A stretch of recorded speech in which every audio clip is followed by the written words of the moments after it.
Hello dear students, welcome back to my channel Bookworm English academy.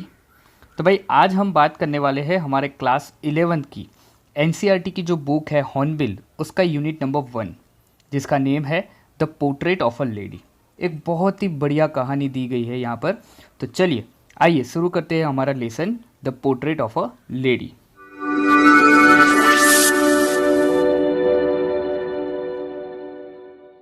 So friends, today we are going to start our first lesson, that is the portrait of a lady, written by Khushwant Singh. It was a very wonderful and short lesson written by Khushwant Singh in the memory of his old grandmother. So the whole lesson giving you the details about how his old grandmother is. Right? So let's start. My grandmother, like everybody's grandmother, was an old man. See, the way writer has written is very wonderful. My grandmother, like everybody's grandmother, was an old man. मेरी जो grandmother है वो जैसे हर एक की grandmother होती है उसी तरह बिल्कुल ही ओल्ड वुमन थी. She had been old and wrinkled for the 20 years that I had known her. मैं पिछले कई सालों से उसे जानता हूँ. पिछले 20 सालों से जो कि मैं उसे जानता हूँ वो मुझे कैसी दिखी है, बहुत ही ओल्ड दिखी है. एंड रिंकल्ड का मीनिंग क्या है कि हैविंग लाइन्स और फोल्ड्स. इट मीन्स उनके चेहरे ऊपर इतनी सारी झुर्रियाँ आ चुकी है और मैं पिछले जितने सालों से उनको जानता हूँ उतने सालों से मैंने उनको ऐसा ही देखा है. People said that she had once been young and pretty and had even had a husband, but that was hard to believe. अब लोग कहते आए थे कि एक टाइम था कि वो भी मेरी ग्रैंडमदर है, वो भी बिल्कुल यंग एंड प्रीटी लग रही थी और लोग ऐसा भी बता रहे थे कि उनका एक हस्बैंड भी हुआ करता था. और ये सारी चीज़ें बहुत ही हार्ड होती थी मेरे लिए बिलीव करना कि उनका एक हस्बैंड भी हुआ करता था. My grandfather's portrait hung above the mantelpiece in the drawing room. अब यहाँ पर दो सारे वर्ड्स है. पोर्ट्रेट यानी क्या होता है कि एक किसी भी इंसान का जो पेंटिंग होता है उसे हम पोर्ट्रेट कहते हैं. और मेंटल पीस, अब मेंटल पीस क्या होता है यहाँ पर आप देख लो. पहले आप यहाँ पर पिक्चर में देख रहे हो, right. A structure of wood, marble और stone above and around the fireplace. अब जो पुराने घर होते हैं उनमें बहुत बाहर सर्दियाँ होती थी तो घर को थोड़ा सा गर्म रखने के लिए घर के अंदर एक फायर प्लेस बना होता था और यही फायर प्लेस के ऊपर, अब ये जो फायर प्लेस है वो किसका बना होता है, शायद तो वुड का बना होता है, मार्बल का बना होता है, स्टोन का बना होता है, जिस किसी भी मटेरियल से बना होता है. उसके ऊपर का जो एरिया होता है उसे हम क्या कहते हैं, मेंटल पीस कहते हैं. तो यहाँ पर खुशवंत सिंह बता रहे हैं कि मेरे जो ग्रैंडफादर है उनकी पेंटिंग हमारे घर का जो फायर प्लेस है, मेंटल पीस है, उसके ऊपर लगाया हुआ था. He wore a big turban and loose fitting clothes. और उन्होंने बहुत बड़ी टर्बन पहनी हुई थी, पगड़ी पहनी हुई थी. एंड लूज फिटिंग क्लोथ्स, और ऐसे कपड़े पहने थे कि उनके जो बॉडी है बिल्कुल उस बॉडी पे लूज लग रहे थे. His long white beard covered the best part of his chest. और उनकी बियर्ड इतनी लंबी थी, वाइट कलर की उनकी बियर्ड थी और इतनी लंबी थी कि शायद उनकी जो चेस्ट है, उनका पेंटिंग में उनकी जो चेस्ट दिख रही है वो पूरी चेस्ट किससे कवर हुई थी, उनकी बियर्ड से कवर हुई थी. And he looked at least 100 years old. और फोटो में देखकर ही हमें ऐसा लग रहा है कि शायद वो करीबन 100 साल पुराना उनका ये पेंटिंग है. He did not look the sort of person who would have a wife or a children. और वो पेंटिंग में इस तरीके से लग रहे थे कि उनको ना तो उनके कोई बच्चे लग रहे हैं या ना ही उनकी कोई वाइफ लग रही है कि उनकी कोई वाइफ रही होगी या उनके कोई बेटे रहे होंगे. He looked as if he could only have lots and lots of grandchildren. और वो ऐसे लग रहे थे जैसा कि मानो कि उनके बहुत ही ज़्यादा ग्रैंड चिल्ड्रन है. As for my grandmother being young and pretty, the thought was almost revolting. अब यहाँ पर जो वर्ड्स है, राइट, ये जो आपका यहाँ पर देखना है, the thought was almost revolting. ये एक बहुत अच्छा सा फ्रेज़ है और आपकी टेक्स्ट बुक में ऐसे बहुत सारे 5-6 फ्रेज़ आपको दिए हैं जो आपको यहाँ पर जानने हैं. तो ये जो फ्रेज़ है वो यहाँ पर क्या बता रहे हैं कि मेरी जो ग्रैंड मदर है वो एक बिल्कुल यंग एंड प्रीटी लग रही थी, और उसके मुकाबिल ये जो चीज़ है बहुत ही हार्ड बिलीव करने के लायक थी नहीं, right. It was very hard for the author to believe कि उनके कभी हस्बैंड होंगे, क्योंकि वो जब छोटी होगी तब बहुत ही यंग एंड प्रीटी रही होगी। She often told us the games she used to play as a child that seemed quite absurd and undignified on her part, and we treated it like the fables of the prophets she used to tell us. वो हमेशा, हमारी जो दादी माँ है वो हमेशा बहुत ही सारी कहानियाँ सुनाया करती थी।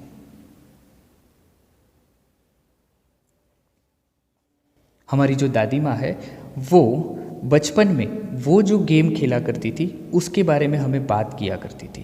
दैट सीम्ड क्वाइट एब्सर्ड, और वो हमें शायद थोड़ा सा इलॉजिकल लग रहा था, and undignified, it means disrespectful लग रहा था ऑन हर पार्ट। क्योंकि we treated it like the fables of the prophets used to tell us, और वो हम उस गेम को, वो जो हमें चीज़ें बता रही थी उसे हम किस तरीके से लेते थे, एक जो प्रॉफिट्स जो कहानियाँ सुनाते हैं, राइट। फेबल्स क्या होती है कि fictitious story with a moral teaching. एक हमने बहुत सारी पंचकथा देखी होगी, राइट। मालगुडी डेज हमें पता है, राइट। तो ये मालगुडी डेज क्या होता था कि एक स्टोरी होती थी और उस स्टोरी के पीछे हमें एक मोरल लेसन मिलता था। तो ऐसी ही स्टोरी जो प्रॉफिट्स क्या होते हैं कि सेंट होते हैं। अब जो प्रॉफिट हमें जिस तरीके की कहानियाँ सुनाते थे मोरल लेसन वाली, हमारी दादी माँ हमें जिस तरीके से ये सारी चीज़ें, वो जो गेम खेलती थी वो हमें जो सारी चीज़ें बताती थी वो हम उस तरीके के लेते थे उसे। She had always been short and fat and slightly band. वो हमेशा से ही बिल्कुल ही छोटी सी, और उनकी जो बॉडी स्ट्रक्चर है वो बिल्कुल फैट हुआ करता था, और स्लाइटली बैंड, इट मीन्स आगे से वो झुके हुए रहते थे। हर face was a criss cross of wrinkles running from everywhere to everywhere. See the explanation here, वो क्या बता रहे हैं कि हर face was criss cross of wrinkles, it means उनको अगर देखा जाए, बहुत ही नज़दीक से उनको देखा जाए तो उनके सारे मुंह के ऊपर एक जगह से दूसरी जगह, दूसरी जगह से तीसरी जगह, हर एक जगह देखो तो जूरिया ही जूरिया आपको मिलेगी। इट मीन्स क्रिस क्रॉस वे में क्या बता रहे हैं, a pattern of intersecting straight lines. A pattern of intersecting straight lines का मीनिंग क्या होता है कि एक ऐसी टेढ़ी मेढ़ी लाइन वहाँ से खींची हुई होती है, और वो लाइन किसकी होती है, जूरियों की होती है, रिंकल्स की होती है। इट मीन्स पूरा उनका जो चेहरा है वो रिंकल्स से भरा हुआ था। No we were certain she had always been as we had known her. नहीं, हमें सच में पता था, we had always been as we had known her, और जब से हमने देखा है उनको तब से ही उनका फेस कुछ इसी तरीके से मैंने देखा है। Old, so terribly old that she could not have grown older. Old it means वो इतनी बूढ़ी लग रही थी कि इससे ज़्यादा कोई और बूढ़ा लग सकता नहीं है।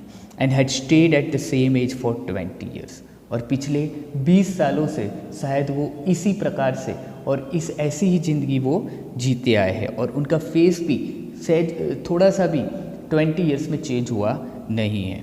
She could never have been pretty but she was always beautiful. यहाँ पर जो खुशवंत सिंह, उनकी जो ग्रैंड मदर है, उनका जो डिस्क्रिप्शन देते हैं वो बहुत ही अच्छा उन्होंने दिया है। She could never have been pretty, वो कभी भी इतनी प्रीटी हो नहीं सकती थी, but she was always beautiful.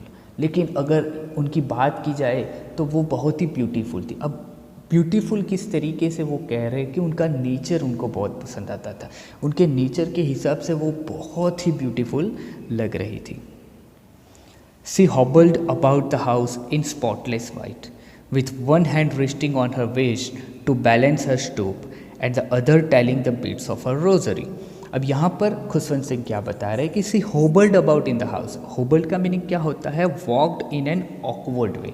अब आपने देखा होगा कि बहुत सारे ओल्ड जो ग्रैंड मदर होती है उनको आगे की तरफ झुका हुआ देखा होगा, राइट। और हाथ में जो स्टिक होती है वो स्टिक पकड़ के वो हाथ में चलते हैं, राइट। तो यही चीज़ यहाँ पर वो बता रहे हैं कि she hobbled about in the house. It means ऐसे टेढ़े मेढ़े वे में वो घर में चला करते थे। In a spotless white with one hand resting on her waist to balance her stoop and the other telling the beads of her rosary. और बिल्कुल ही spotless white, it means white colour की साड़ी पहने, एक हाथ उनका कहाँ होता था, उनकी वेस्ट के ऊपर होता था, जिससे उनका जो स्टूप है, स्टूप क्या होता है, बैंड वंस बॉडी फॉरवर्ड। मैंने अभी अभी आपको बताया कि आगे की ओर जो झुके होते उसे हम क्या कहते हैं, स्टूप कहते हैं। तो वैसे हॉबल्ट का मीनिंग आगे ही बता दिया। तो ये यहाँ पर क्या बता रही है कि वो बिल्कुल ही वाइट कलर की साड़ी पहने, उनका एक हाथ जो होता है वो वेस्ट के ऊपर होता है और दूसरा हाथ जो होता है उसमें क्या होता है, beats of a rosary. Rosary का मीनिंग क्या होता है, अ स्ट्रिंग ऑफ बीट्स, जिसे हम माला कहते हैं, राइट। भगवान को जो माला हम करते हैं भगवान की, उसे हम कहते हैं रोजरी। तो उनकी जो फेबल्स होते हैं उनको वो गिना करती थी।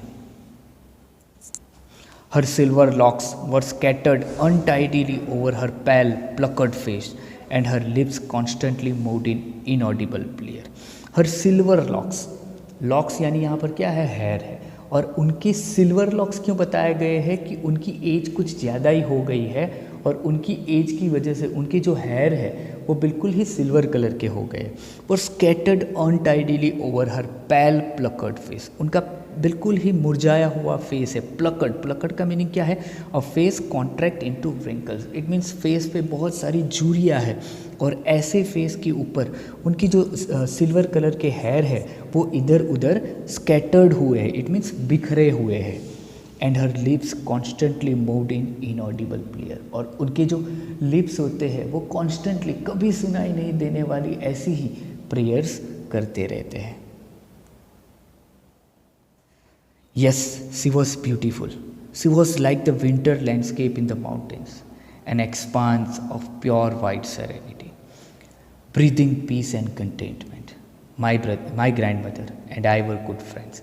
अब यहाँ पर वो क्या बता रहे हैं कि हाँ, सच में मेरी जो ग्रैंड मदर है वो बहुत ही सुंदर थी, और उनकी जो ब्यूटी है उसको उन्होंने किसके साथ कंपेयर किया हुआ है, she was like the winter landscape in the mountains. अगर आपने माउंटेन को विंटर में देखा है तो वो आपको दिखेगा कि बिल्कुल वाइट बर्फ़ उसके ऊपर लगा आया हुआ है, और आप बर्फ़ को देखकर, माउंटेन को देखकर कह सकते हो कि ये बहुत ही बढ़िया सा एक पेंटिंग के तौर पे अगर आप उसे देखते हो तो आपको वो लग रहा है। An expanse of pure white serenity, यहाँ पर ये चीज़ क्या रिफ़र कर रही है, to the calm and relax and peaceful character of author's grand mother. Author की जो ग्रैंड मदर है उनका नेचर, उनका कैरेक्टर यहाँ पर बताया हुआ है कि वो बिल्कुल कैसा फील करती थी, refers to the calm, relax and peaceful character of author's grand mother, breathing peace and contentment. My grand mother and I were good friends. वो बता रहे कि मैं और मेरी ग्रैंड मदर बिल्कुल ही बहुत ही अच्छे दोस्त हुआ करते थे। आई मीन्स यहाँ पर कौन है, खुद खुशवंत सिंह है। My parents left me with her when they want to live in the city and we were constantly together. मेरे जो पेरेंट्स हैं उन्होंने मुझे उनके पास छोड़ा हुआ था, क्यों, क्योंकि उनको कहाँ शिफ्ट होना था, सिटी में शिफ्ट होना था। And we were constantly together, और तब से हम एक दूसरे के साथ रह रहे हैं। She used to wake me up in the morning and get me ready for the school. वो हमेशा मुझे स्कूल के लिए उठाया करती थी और मुझे स्कूल के लिए रेडी किया करती थी। She said her morning prayer in a monotonous sing-song while she bathed and dressed me in the hope that I would listen and get to know it by heart. अब यहाँ पर वो क्या बता रहे, she said her morning prayer in a monotonous sing song. अब monotonous क्या होता है कि बिल्कुल डल एंड बोरिंग वे में। तो सुबह सुबह जब वो उठती थी तो सुबह सुबह में ही वो अपनी मॉर्निंग प्रेयर बिल्कुल ही मोनोटोनस वे में शुरू कर देती थी। While she bath and dressed me, जब वो मुझे नहलाती थी और मुझे कपड़े पहनाती थी तब वो ये प्रेयर गाया करती थी। In the hope that I would listen and get to know it by heart, और उसे एक ये होप रहती थी कि शायद मैं उसे अच्छे से सुनूंगा और बहुत अच्छे से उसे लर्न बाय हार्ट कर लूँगा, इट मीन्स याद कर लूँगा। I listened because I loved her voice but never bothered to learn it. मैं इसीलिए सुनता था कि क्योंकि मुझे मेरी जो दादी माँ है उनकी आवाज़ पसंद थी, but I never bothered to learn it, लेकिन कभी भी मैंने उसे लर्न करने का ट्राई किया नहीं था। Then she would fetch my wooden slate, which she had already washed and plastered with yellow chalk. A tiny earthen ink pot and a red pen, tie them all in a bundle and hand it to me. उसके बाद वो क्या करती थी कि उसके बाद वो जो मेरी वुडन की स्लेट हुआ करती थी, अभी नॉर्मल आप देख रहे होंगे कि छोटे बच्चे जो स्लेट यूज़ करते हैं लिखने के लिए, ठीक है, उस टाइम पे क्या हुआ करता था, वुडन स्लेट हुआ करती थी, तो वो उसे ले आती थी, विच सी हैड ऑलरेडी वॉश्ड, जिसे उसने पहले से वॉश करके रखा था, एंड प्लास्टर्ड विथ येलो चौक। अब प्लास्टर्ड विथ येलो चौक क्या होता था कि अब वुडन की स्लेट हुआ करती थी, तो वुडन की स्लेट के ऊपर वाइट कलर का थोड़ा सा प्लास्टर लगाना पड़ता है, तो उसने क्या किया था कि येलो चौक से उसे थोड़ा सा प्लास्टर कर दिया था। A tiny earthen ink pot and a red pen, एक छोटा सा टाइनी अर्थन इंक पॉट होता है। इंक पॉट कैसा होता है यहाँ पर आप देख सकते हो, right, and a red pen, उसके ऊपर आप जो फेदर देख रहे हो उसे हम कहते हैं red pen. Tie them all in a bundle and hand it to me, सब कुछ एक साथ में, स्लेट है, इंक पॉट है, रेड पेन है, सब कुछ एक साथ में बंडल में बांध के वो मुझे थमाया करती थी। After a breakfast of a thick stale chapati with a little butter and sugar spread on it we went to school. उसके बाद क्या होता था, after a breakfast of a thick, it means बिल्कुल ही चौड़ी सी स्टेल चपाती। स्टेल क्या होता है कि कल की जो फ्रेश नहीं होती है, राइट, कल शाम को, पिछली रात शाम को उन्होंने जो चपातीस बनाई होगी वो सुबह में ब्रेकफास्ट में वो खाया करते थे, with a little butter and sugar spread on it, बस केवल उसके ऊपर थोड़ा सा बटर और शुगर स्प्रेड कर दिया जाता था, और उसके बाद हम कहाँ जाते थे, स्कूल जाते थे। She carried several stale chapatis with her for the village dogs, और साथ में जैसे ही हम दोनों स्कूल की ओर आगे बढ़ रहे थे, वो भी उसके साथ में थोड़ी जो बाकी बची जो चपातीस होती है पुरानी, वो विलेज डॉग्स जो होते उनके लिए भी वो ले जाया करती थी।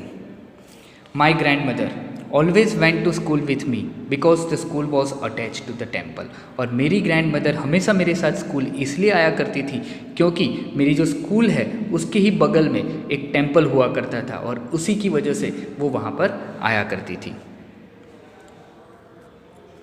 The priest taught us the alphabet and the morning prayer, और वहाँ पर जो प्रीस्ट हुआ करते थे वो हमें थोड़े बहुत अल्फ़ाबेट सिखाया करते थे, और सुबह की जो मॉर्निंग प्रेयर्स होती थी वो सिखाते थे। While the children sat in rows on either side of veranda, singing the alphabet or the prayer in a chorus, my grandmother sat inside and reading the scriptures. अब जबकि हम दोनों स्कूल जाया करते थे तो यहाँ पर खुशवंत सिंह बताते थे कि जब हम बच्चे एक रो में बैठ के एक साइड वरंडा में बैठे बैठे अल्फ़ाबेट को रिसाइट कर रहे होते या फिर प्रेयर एक कोरस में गा रहे होते। कोरस क्या होता है कि एक साथ में सभी जो बच्चे हैं एक साथ जब प्रेयर गाते हैं तो उसे हम कहते हैं coarse.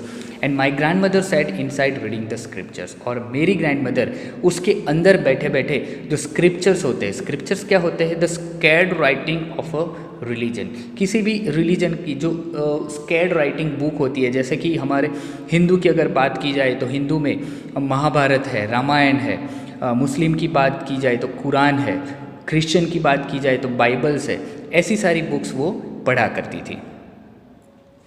When we had both finished, we would walk back together, और जब हम दोनों का ख़त्म हो जाता था उसके बाद हम दोनों एक साथ में घर की ओर वापस जाते हैं। This time the village dogs would meet us at the temple door, और उसी टाइम जो विलेज डॉग्स होते हैं वो हमें टेम्पल के डोर पे ही मिल जाते हैं। They followed us to our home growling and fighting with each other for the chapatis we threw to them, और वो जो डॉग्स होते हैं वो हमारे घर तक पीछा करते थे। कैसे पीछा करते थे? Growling and fighting with each other. Growling का मीनिंग क्या होता है? Making a low guttural sound in the throat. It means जो डॉग्स की जो छोटी सी आवाज़ होती है वो निकालते थे और एक दूसरे के साथ लड़ते थे। किसके लिए लड़ते थे? वही चपाती जो हमने जो पुराने कल की जो स्टाइल चपाती से उनको फेंकी हुई थी वो खाने के लिए झगड़ते रहते थे। And my parents were comfortably settle in the city, they sent for us. जब हमारे पेरेंट्स अच्छी तरीके से सिटी में सेटल हो चुके थे उसके बाद उन्हें हमें लेने के लिए किसी को भेजा था। That was a turning point in our friendship. और यहीं इसी दौरान मेरी और मेरी जो दादी माँ है उनकी बीच में जो फ्रेंडशिप थी वहाँ पर एक टर्निंग पॉइंट आता है। सो फ्रेंड्स, बस पार्ट 1 में हम यहाँ तक देखते हैं, ठीक है। आगे और भी लेसन हमारा बचा है जो कि मैं पार्ट 2 बहुत ही जल्द अपलोड कर रहा हूँ, तो जाइए वहाँ पर और देख कर आइए पार्ट नंबर 2। तब तक के लिए थैंक यू सो मच।